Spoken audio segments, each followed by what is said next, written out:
ပန်းလာလာရီကူလို့အချစ်ဦးပြန်ရင်ပန်းစင်ရအတင်းကန်းလင်းပေးဖို့ရည်ရွယ်တယ်တပွင့်စီသတ်မှန်၍ခန့်ခံလေးပန်းစင်ဖို့ရဲ့ဖွဲ့ငင်းစီကုန်းတန်ရောစီထုံနောက်မပြည့်ပြည့်အနှွမ်းမြေသဘောနဲ့ပန်းကြွေတော့မှမောရခါကကွယ်ပန်းလာလာရီကူလို့အချစ်ဦးပြန်ရင်ပန်းစင်ရအတင်းကန်းလင်းပေးဖို့ရည်ရွယ်တယ်တပွင့်စီသတ်မှန်၍ခန့်ခံလေးပန်းစင်ဖို့ရဲ့ဖွဲ့ငင်းစီကုန်းတန်ရောစဉ်ထုံနောက်မပြည့်ပြည့်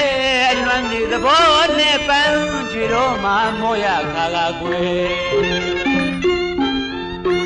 ချစ်သူတော်နဲ့လွမ်းရသူတောင်